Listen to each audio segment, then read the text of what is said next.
Cordial saludo a todos y bienvenidos a su curso de electrónica de potencia. Yo soy Julián Martínez, su monitor de electrónica, y el día de hoy vamos a adelantar un poco acerca del comportamiento del circuito de rectificación de media onda con carga RL.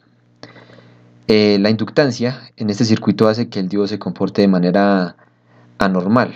Sin embargo, lo que sucede no quiere decir que esté violando ninguna ley.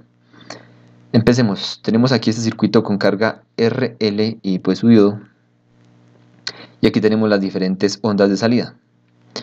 Hago un breve paréntesis para recomendarles que consigan el libro de electrónica de potencia de Hart, que es de donde pues estamos sacando esta información. Ok, iniciemos. Tenemos aquí Bm, que es la entrada, una onda sinusoidal, y tenemos la corriente del circuito, esta de acá. Si observan, se supone que la corriente debería desaparecer en este punto.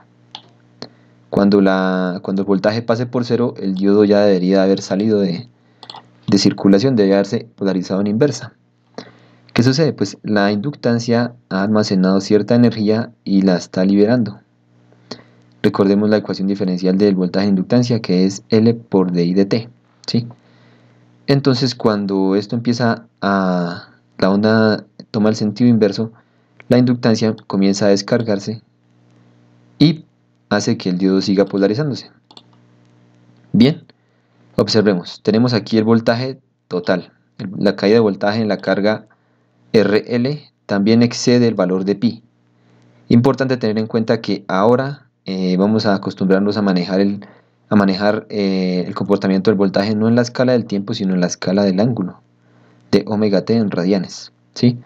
Y beta es lo que conocemos como ángulo de conducción, que va desde que el diodo se polariza en directa hasta que el efecto de la bobina desaparece. Observemos una especie de corrimiento de la manera en la que se carga el voltaje en la resistencia. Y muy importante, la manera como se comporta la bobina. Observemos que cuando el voltaje en la bobina pasa por cero, la corriente es máxima, ¿sí? ¿Por qué? Pues si recordamos de su curso de ecuaciones diferenciales de circuitos, el voltaje o la ley de Faraday nos da esta ecuación, que el voltaje inducido corresponde al número de espiras multiplicado por la diferencial de campo en el tiempo.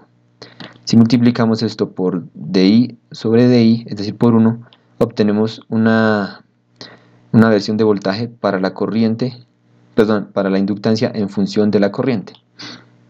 Es decir, cuando la corriente sea máxima, el voltaje va a ser 0. Y es lo que tenemos por acá. 0 voltaje, corriente máxima, ¿sí? Entonces, muchachos, espero estén muy contentos de empezar a sentir que podemos aplicar, o si estaban extrañando un poquito la aplicación de las ecuaciones diferenciales y el método numérico, pues aquí lo tenemos de nuevo para la alegría de todos.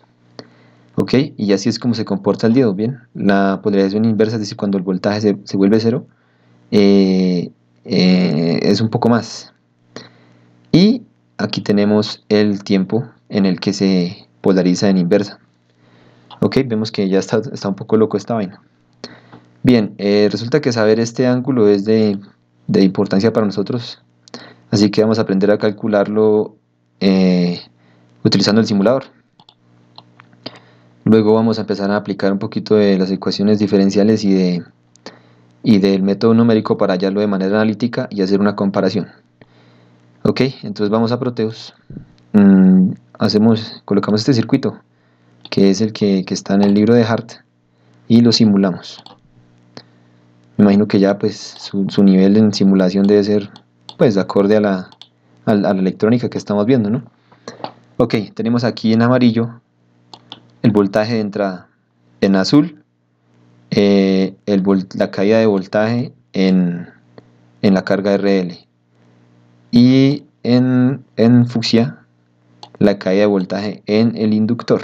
Ok, entonces vamos a mirar acá con los cursores cuánto es el tiempo adicional beta. ¿Cómo lo calculamos? Pues miremos aquí desde que el voltaje pasa por cero hasta que el diodo vuelve a polarizarse en inversa. Ok, entonces coloquémoslo por acá. Aquí. digamos que acá, aproximadamente.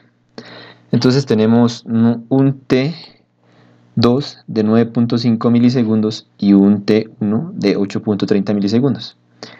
Entonces hice un programa en MATLAB para descubrir más bien cuánto es el ángulo. ¿Ok? Entonces sería bueno pues mirar aquí un poquito en el libro. Estamos midiendo este ángulo, ¿sí? Este ángulo podríamos llamarlo teta, ¿ok? Este ángulo que está de aquí hasta acá. Beta es todo este, ¿sí? Nuestra frecuencia es de 377 radianes sobre segundo, así que vamos a MATLAB. Entonces, el tiempo 1 ¿de cuánto es? El tiempo 1 es de 8.30 milisegundos. Entonces vamos a colocarlo acá.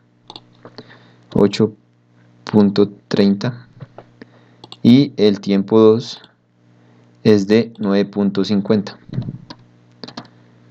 Corremos el programa y me dice el ángulo de conducción beta es de 3.59 radianes y el ángulo del que les hablé, es decir, este exceso, esta diferencia entre pi y beta, pues es de 0.4524 radianes, ¿sí?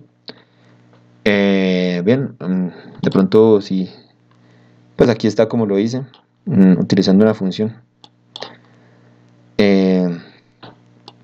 ¿Cómo hallo el ángulo teta? Pues multiplico el delta t por la frecuencia, que son 377 radianes sobre segundo, y como el tiempo está en milisegundos, pues divido este delta t en 1000.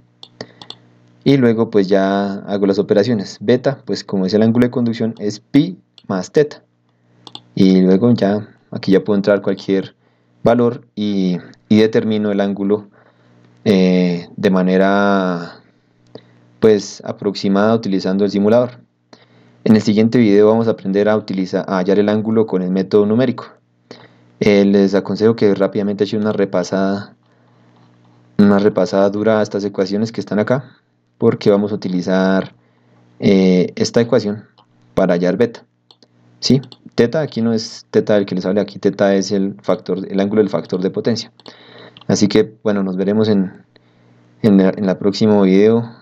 Y bueno, hay que estudiar mucho y pues yo no sé, pero yo creo que el tiempo que le dedicamos a la matemática no se perdió. Aquí hay una buena explicación y es muy bonito ver que sí, que tenemos un fuerte en esto y vamos a aplicarlo. Ok chicos, nos vemos a la próxima y estudien bastante.